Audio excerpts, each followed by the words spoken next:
On canvas, on linen, Chaz Guest bleeds ink and oil in a way that pulses with the very essence of raw emotion. I dared myself not to cry. I lost that dare as I dared to stare at his work, with oil-based figures that seem to stare back as if present and permanent. The work of Chaz Guest is embedded with pure empathy. More than paintings you look at, his work exists as moments you engage with. It was in oil and ink on linen, your painting entitled Booker Cooper, 1856. The image of this African-American soldier just stared at me. And naturally, I stared back. I need to know, how do you do this? How do you do this with paint? How are you able to create with ink and oil a gaze that can hold a stare in return? Well, first of all, thank you for having me on your show, on your Zoom talk. I appreciate that. And the interview for your magazine, I really do appreciate that. Mm-hmm. Well, I think basically, what comes to me is to have my subject, even if I'm not painting the person, but to have that subject present his or herself to you. And especially when it comes to subjects that I'm painting in history. Like if I'm painting like some imagery from our history in the cotton fields or the soldier that you speak of. These are individuals that I conjure that have never had a voice. And I desperately want that conversation to happen through my painting. I want them to present themselves as dignified people, otherwise known as slaves. In fact, they were enslaved people. So let's start there. And so that's where I started, whereby, listening to my grandmother who lived to be 103, listening to her stories and what she's been through. And I'm like, even if it's a happy story, of course, I don't ponder or I don't live in a sad space. So it'll be some happy stuff as well. But in this case, the soldier that you're referring to, Booker Cooper, I just really wanted this individual to absolutely have a conversation with you. And I was so desperate, I wanted DNA to be extracted from this painting one day in our unforeseen cyber future. So I go at it like that. I'm talking to this canvas and I'm asking, what do you want to say? What do you want to convey? What marks can I make? What lines or what oil colors can I put? And that's why I start with oil, because I move very fast when I'm working with oil, because I don't want to labor on the emotion. I want the emotion to come out of my hand and right onto the canvas. Well, first, not out of just my hand, come through the force of what is the universe, through my body, through my hand, and I'm trying to tell you the story with all of my might, with reckless abandon. Wow. Well, you do it quite well. Thank you. Quite profoundly. I was so taken so quickly. And, speaking about the figures that you paint, often they are from a previous era. And so what is it specific about the past and those that resided there that draws you to paint them? Is it this need that you said a moment ago to give them an opportunity to be heard, to be seen with authenticity? Absolutely. I think that, every human being have their story. I can't tell everybody's story. I'm more familiar with mine as an African American, and I am also familiar with the history that has been so incorrectly told, most of the time purposely, and I just feel a need to represent a misrepresented people. And no time more than today that I feel this need. It's very ironic, sad, and profound in a way, how you can be rewarded so handsomely for such degradation. It's beyond my capacity to comprehend. I mean, when I paint my great-grandfather, for instance, and I'll be quite frank with you, who was called a nigger probably each day of his life, and then to hear these comedians and rappers or whatever try to change something like that, I mean, it's just like, every time I hear that, I just feel insulted almost every day of my life. And that's not even fair. And I'm sure I'm not the only one that feel that way. And so therefore, I can't knock another man's talent or another female's talent. What I do is try to inject my ability as a painter and give somewhat of another option. And in my rambling, does that make sense? It makes complete sense. Absolutely. Sometimes I tend to ramble. No. Well, if it was rambling, it was very sensical and beautiful and profound rambling. So okay, that's good. Yeah, no, that was fantastic. So just a personal question here. When did you first fall in love? Because clearly you love it. Where did you first fall in love with the craft of painting? And then when and why did you decide to make your craft your career? Like, when did you decide, hey, I'm all in? Yeah, that's a really good question. I'm gonna have to get some dates because to understand it, fully. I always enjoyed coloring when I was a stuttering kid, in Niagara Falls. I mean, my stuttering forced me to be in silence a lot, and plus I loved nature. I wasn't too impressed with people, to tell you the truth, even from a very early age. I'm more impressed with what makes people move and think, and I've been that kind of kid, believe it or not. And, I was connected to the earth because my job was digging for the worms. So that put me in the earth's vibration, and then feeling that dirt all the time and being and by myself, digging for my father's worms to go fishing. So to answer your question, I mean, I found a coloring book, I found encyclopedias came in front of me. There was this little ad that used to come in the paper, in the newspaper, or in the back of magazines, that said, like, draw this lumberjack, or like, draw this little Bambi and win like $50. And you believe me when I tell you, I was not interested in the $50. That's how I am today.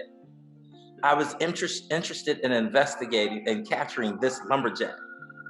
I must have drawn that thing, I don't know how many times.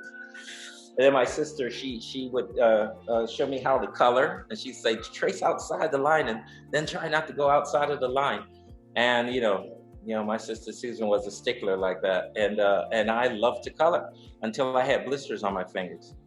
So I think that was the beginning of, like most children, that was the beginning of being kind of fascinated by the idea of watching things come to fruition in front of my face. Not that I paid attention to it that much, because my life is such that I was a martial artist, and then I was a gymnast for a long time. I graduated college in '85, got to New York in '86, New York City, and I tried to be a fashion designer. Quickly could not handle that, and decided to do fashion drawing. I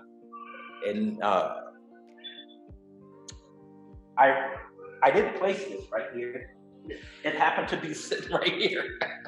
I did this cover in Paris in 1987. Oh, wow. And it was,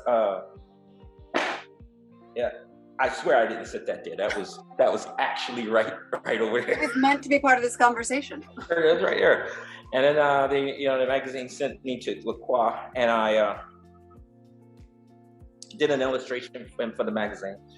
And after it came out, it was he who said, I think you should pursue painting. The haute couture designer of Christian Lacroix. And so I went back to New York, made some money doing that. Got back to New York, and I was really, really nervous. I answer one part of your question. You said, when did I decide that? See, I decided that after I retired from gymnastics, because I had given so much energy to that sport, and I couldn't even make the national team. And so it wasn't by far a failure. By far. I was very satisfied as a gymnast. But I didn't excel to the highest level. Mm-hmm. And then when I did fashion, that was kind of like strike two, because I had to quickly get out of that, because I knew I wasn't going to make it in that world of that hustle and bustle. And also the community of the designers, I just wasn't going to find my space. So when I came around to art, it really felt like the last time I had a chance to be great. And I'm still not great, but at least it's a good thing to go after. You know what I mean? Mm-hmm. And I trust that I can go after this for the rest of my life and try to be great. At least I'm on the trajectory. Mm-hmm. Mm-hmm. And so it was one day in Soho, I saw this limousine. This will sound pretentious, but it really wasn't. We all are visual people. And so the visuals of this was just so utterly romantic and fantastic. This limousine pulls up to this one gallery on West Broadway. At that time, it's called Ergang Gallery. Or maybe it was Mary Boone Gallery. And this guy gets out in a white linen suit with a mustache like this. Wasn't Salvador Dali, but mustache. And this woman gets out with him, and they go. And I watched this whole thing. And they come out of the gallery, and he's holding apparently a painting that she bought and put in the limbo. I remember the person coming, and they cheered, toasting with champagne at the door, and a little conversation. They get in the limousine with this painting and drive away. And I said, I'm a painter. Mm-hmm. Very important. I didn't say that I wanted to be a painter. I said, I'm a painter. Huge difference. Huge difference. It wasn't a doubt in my whole physical being that this would be the rest of my life. From that visual, because that visual, it represented great food, wine, beautiful women, great art in your own life. Mm-hmm. By hand. Mm-hmm. And that's what I did. I created this life by hand. It gave me a chance to create my life by hand. No one can talk about their stupid conversations about the color of my skin, the nature of my being a straight man, or the nature of my background, my education. Everything that I do and place that I go will be by my own hand, even if I had to starve or live outside. And that was totally okay with me, because it's by my own hand. If I fail, it's by my own hand. And that was totally okay with me. And so there I decided that I will do that. And then now I have to teach myself how to paint. And through museums and through bugging all of the guys at the art supply stores all over New York City, I taught myself how to paint. And what was your other question to that? I think you answered that. I think that was that was, wow, what an incredible story. I'm just still so hung up on the by my own hand, and the fact that the day and the night of not, I want to be a painter, I am a painter. I'm a painter. I totally felt, and I have to add to you this. Michael Jackson in 1983 had a large part to do with me desperately seeking my talent and ability for the rest of my life. After I saw him on TV performed at Motown 25, like the rest of the world, I was blown away. I was transformed after watching that man perform that Billie Jean thing on the stage. I had never in my life seen any. The person who comes closest to that is Mikhail Baryshnikov, and maybe Michael Jordan. Yeah, that the ability to do that magic. Really, I really heard that loud and clear, and I was so blown away. I had to ask myself. I'm like, well, Chaz, what the hell can you do? You certainly didn't even make the national team. What can you do? You understand what life is.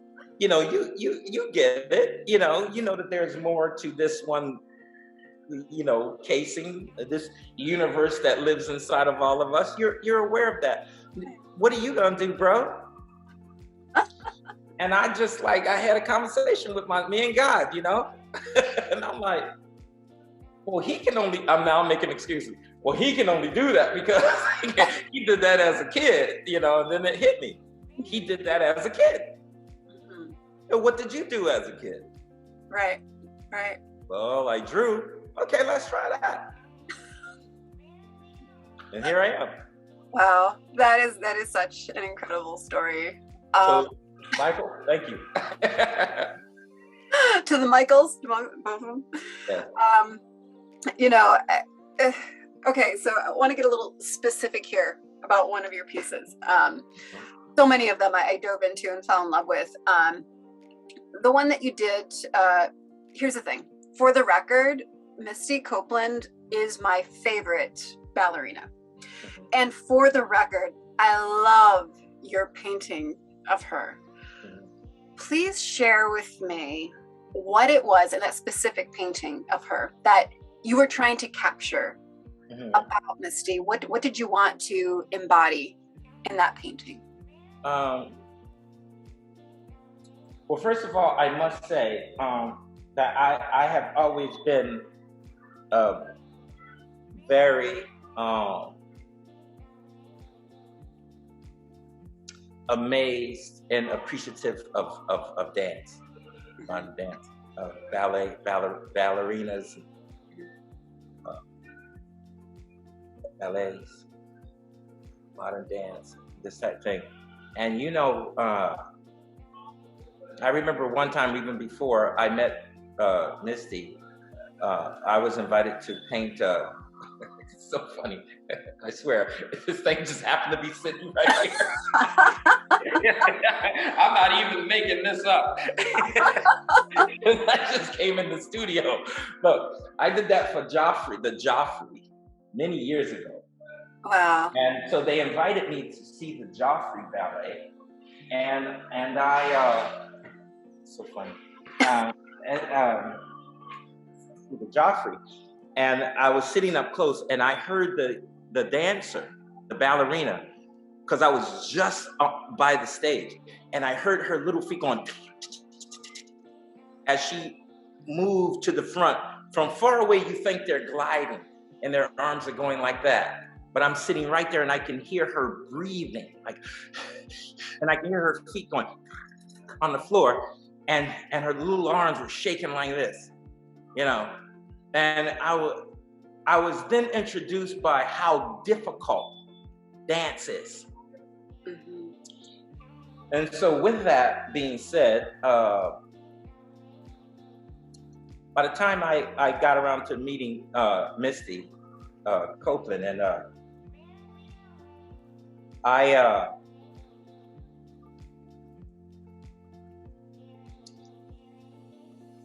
from my experience of being an athlete myself in this world, this United States, in the world in general, just being, being Black could be a challenge. Oh yes, I hear you. I mean, it could be a challenge. You got to get on the other side of a lot of stuff to just, basically tell people to kiss your ass. I mean, you have to be a strong individual and smart. And I just see all of that in her, mixed with being a remarkable, disciplined dancer. Mm-hmm. It's one thing I love, Allie. If you know me, I got to know myself a little better, especially when it comes to women that I have dated in my life. Mm-hmm.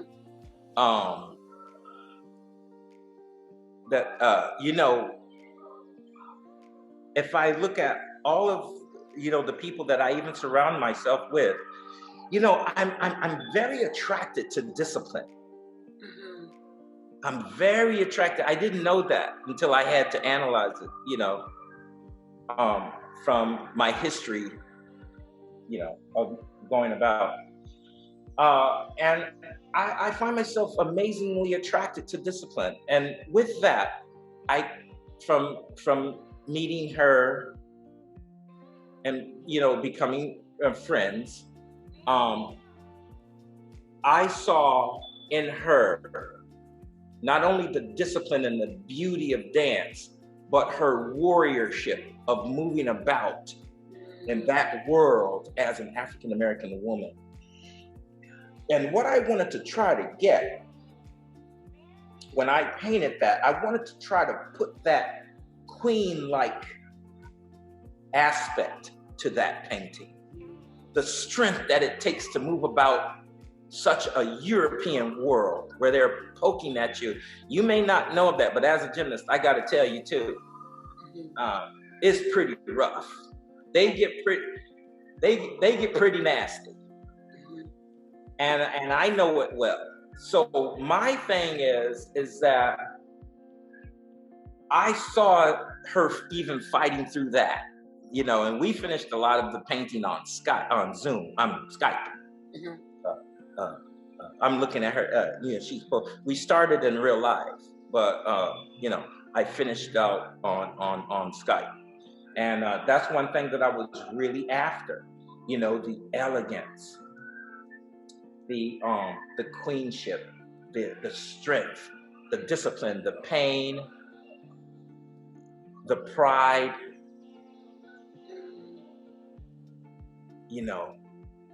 just that Black girl magic. Right. Right.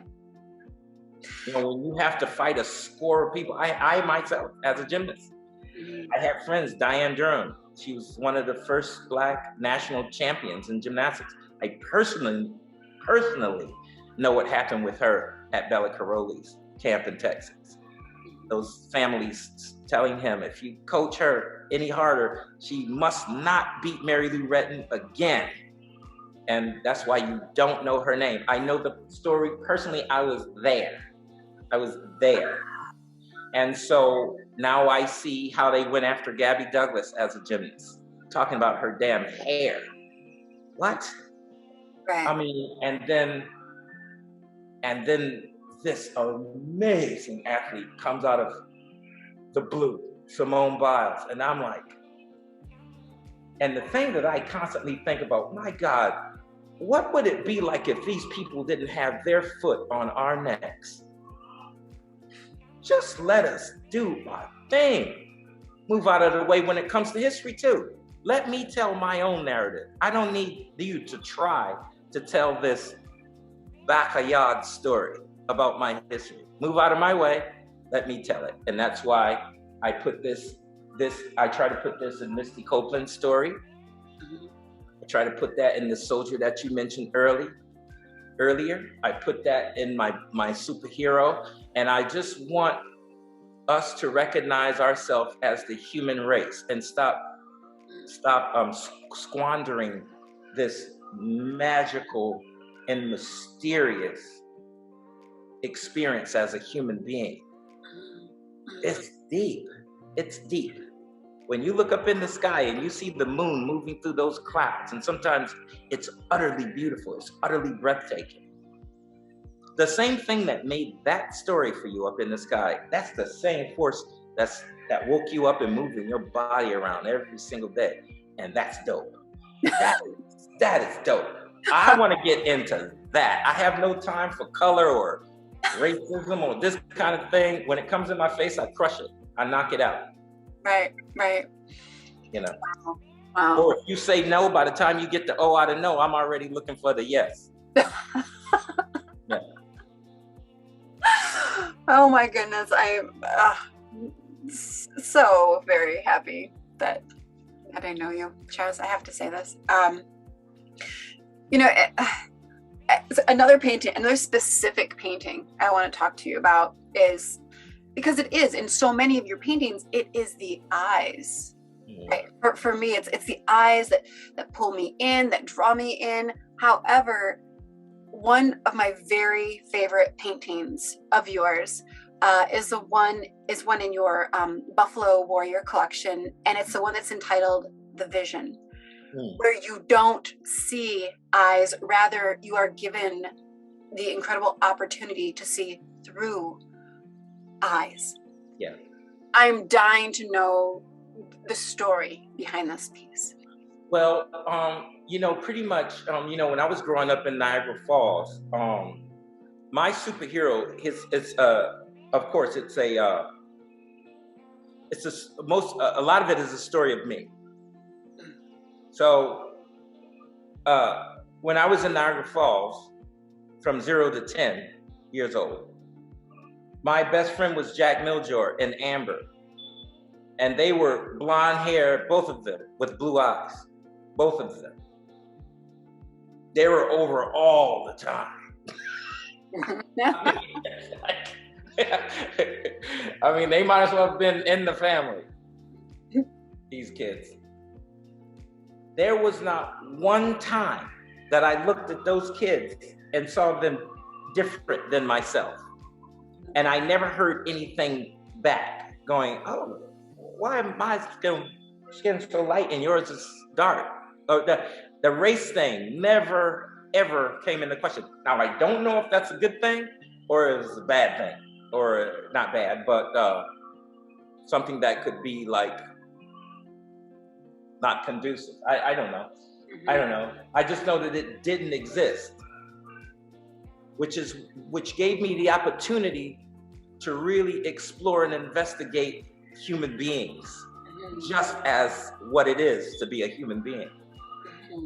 And it was when my folks divorced and my mother took us to Philadelphia in the inner city is where I saw the complete problem. And by that time, my brain's already fixed. I'm already looking at the situation from the top. So therefore, this painting that you speak about, The Vision, my character, Booker Cooper, as a little boy, his best friend was Renfield, who was the child of the landowners. I want to change the vernacular of that, if you notice. Most people call them slave owners. I don't like that terminology. I call it landowners because, I'm just trying to change the whole thing of slave. I'm not from slaves. I'm from enslaved people. And those are not slave owners. Those are fortunate landowners. Right. You can go on and on with your own wording, but it needs to be changed, altered. And so you have Booker and Renfield in the field playing stargazing as they usually do as children. And then this one day, they both run out of the tall grass, and Booker stops. And at that moment, he's looking at his parents and all of the people picking cotton and the overseer of the land with a whip. And for the first time, it's not like he paid attention. And I've invited the viewer through his eyes, looking at the reality of slavery. And at this time, he turns to Renfield, and they both look at each other. They kind of know without even speaking at the same. They notice at the same time. Well, Renfield's looking at him and his reaction, and he's just stunned and stopped, like that. And that's what I gave the viewer to see. And at this time, he and Renfield vowed to change the things of the land when they get old enough too. Hence, he goes to join the army, becomes a buffalo soldier. He dies, and the native buffalo gives him his superpowers after introducing him to the Sirius constellation that the Mali people call Dogon, celebrate that. So I'm taking this enslaved little boy that stargazed from information that he learned from his great-grandfather from Mali. So I'm going to show and teach America gently that we were not hatched on a cotton field and as a slave. I did my DNA. I come from Nigeria once upon a time, from the Yoruba people. This needs to, like, where are you from? That's a question to you. Philadelphia. Your heritage. African American, Native American, French, and English. Okay. That's a wonderful mix. That's a lot. That's the human being there. So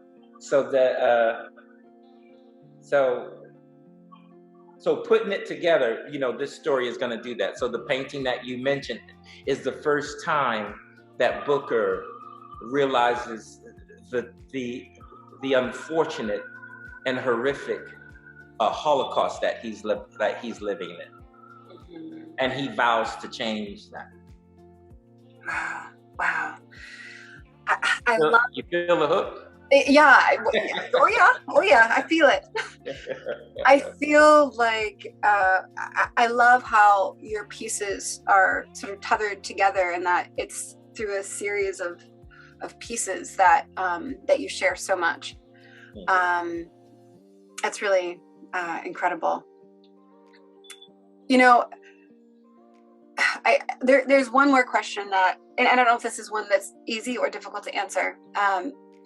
When someone looks at your work, what is it that you hope they will see or feel? And let me go on to say, is it that you are hoping that they will see what you're trying to share with them, or that they will see something within themselves, something of you or something of themselves?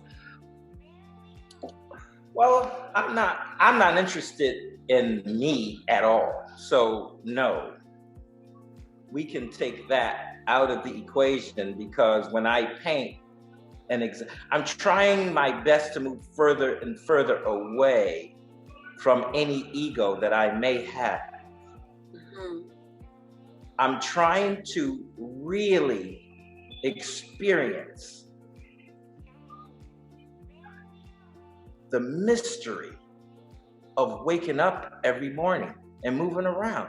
I know I'll never figure it out, but that is some extraterrestrial stuff right there. It's a trip. Yeah. Oh yeah. Time is always here, and I'm always tripping. But if you start to try to put together this mucus and blood and bones and nerves and thoughts and vision and speech and all of this is operated by what? And then when you ask yourself that, you might want to look up in the sky or look at a tree. Look at how a little delicate flower can bust out of the cement sometimes. So what? Are you serious? That dandelion just made it out of concrete. Right? That's the universe. That's the universe at work, that information. And so to answer your question, I want to try to put that on canvas so badly. I hope I can get there one day. I really do hope that I can paint good one day. You know, I mean, just like really put the, like, you know, like Picasso was magic in the way he painted. So, I mean, no question about it. Velázquez and Leonardo da Vinci, and some of the African unnamed artists, the way that they sculpted. That's why Picasso copied a lot of that, because that had that mysterious, otherworldly thing to it too. Well, I hope that in this lifetime I get to be there, but I don't paint with me in mind of saying, well, sometimes I do say, I can do better than that. I now keep going, you know, let's keep going. And until one morning I wake up and I say, okay, I've said enough on that painting. I'm on to the next one. I never stop painting. For the viewer, I've reached that alley. In the years that I painted the Cotton series, I've heard Asian, Jewish, white, the European, gay, straight, old, young, honestly, all of those people like that would say, that reminds me of someone in their family. My uncle, my aunt, my mother. Oh, I remember we did that. So they personalize my painting, and I'm drawing and I'm painting, I'm making marks to represent, you know, my stories coming through. And I hope that story is a story of humanity and moving us closer together instead of further apart. Or in other words, to celebrate our likenesses instead of our differences. And I think that my paintings are helping me to give that sermon, the orator of this one thing that I'm chatting about. Right. That's what I'm getting at. When it comes to Buffalo Warrior, he's got a lot of work to do, because that was a straight gift from the universe. I recognize that. So when people say, "Oh, Chaz, congratulations on creating, you know, Buffalo Warrior," here's what happened here. My son asked me to create a superhero.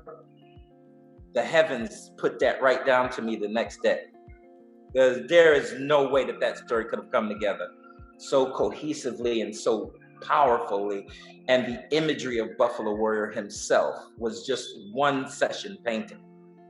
The horn, his weapon, everything, one session. And so this is the power of the universe.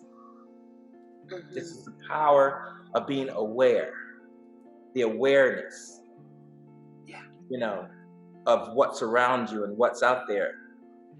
It's funny how I got to watch how, you know, people wake up and chase money. I hope for their sake that they get beyond that, because it's really, really not about that, because that will just go on and on to this empty finish line until you're dead. And then you can't take all them ducats with you. Right. The Egyptians tried. So no, they just dug it up and stole it. Doesn't seem like much of a win. So my thing is that follow your passion and let money try to follow that.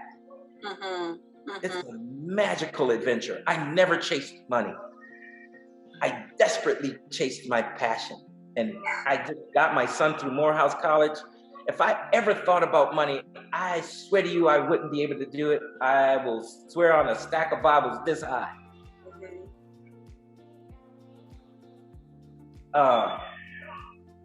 Down to my home, my car, my mother's house I got, my clothes, my travel. If I thought how much of it, if I just thought about money, that wouldn't have happened like that. No, I guarantee you that. It was chasing my passion. And a lot of people don't like when a person see the light and they're living in their dream. Why do you have to fight a lot of stuff? You have to come around a lot of stuff because people do at the top of the game that you're seeking. Yeah. Since you didn't go through them, they will see to it that you cannot get past them. Mm-hmm. So I've always found a way, because nobody blocks God's blessings. Nobody blocks the universe's blessings. And this, I want to walk in that truth and try to show that truth for the rest of my life here on this thing we call Earth. Mm-hmm. Until I move to a bigger existence. Right. Which I hope it's dope. Hey, as long as you're part of it, I have no doubt it'll be dope. That is so sweet. That is so sweet. Oh my goodness. I just cannot thank you enough for taking this time to share about yourself, about your work, about your passion, and just helping all of us with your story and with your work become all the more aware now. Thank you. I hope so. And what a beautiful way to end that with the aware now. You have to be aware right now. Yeah. Oh, and especially now. And I don't know if I say especially because I'm older, but it's so much to pay attention. We have to help these children. We messed it up. And we have to try to fix it for these children. And since I'm talking to you like that about children, may I add women. I want to be a part of strong men that help women more. I know how hard it is for women, and how scary it must be for women to even walk in the street. I think and to exist even in your profession. Recently in Texas, this thing about abortion. How on earth can these stupid ass men make any decision, and they come from that space of this amazing womb of a woman? Women are responsible for every human being walking on this planet. Right. How on earth can you turn it over to a warmonger, for the most part? Look at them. Mm-hmm. Mm-hmm. Look at us. Yeah.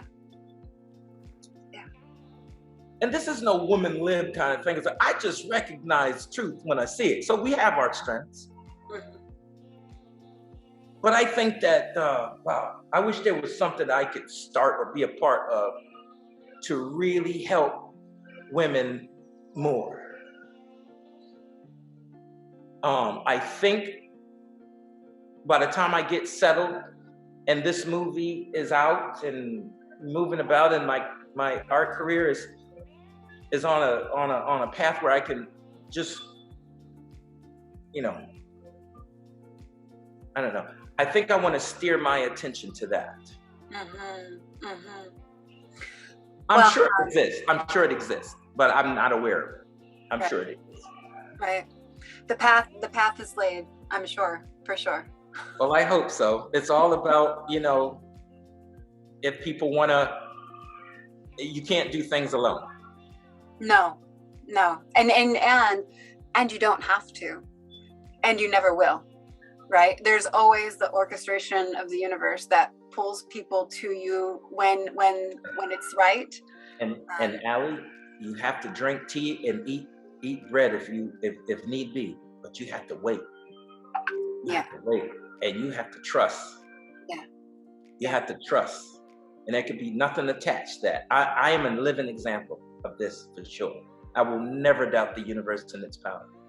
Mm-hmm. It's magical. It's beyond our capacity to comprehend. Mm-hmm. Yeah. But meanwhile, when you wake up, don't chase. Don't chase. Let it be. Just let it be. Not to chase and just be. Thank you so much for your time, for this conversation. I'm glad. Can you see they're hurting. My cheeks are hurting right now because of this conversation. That's wonderful. That's wonderful. Thank you so much. It's been such a pleasure. Thank you, Allie. Thank you so much.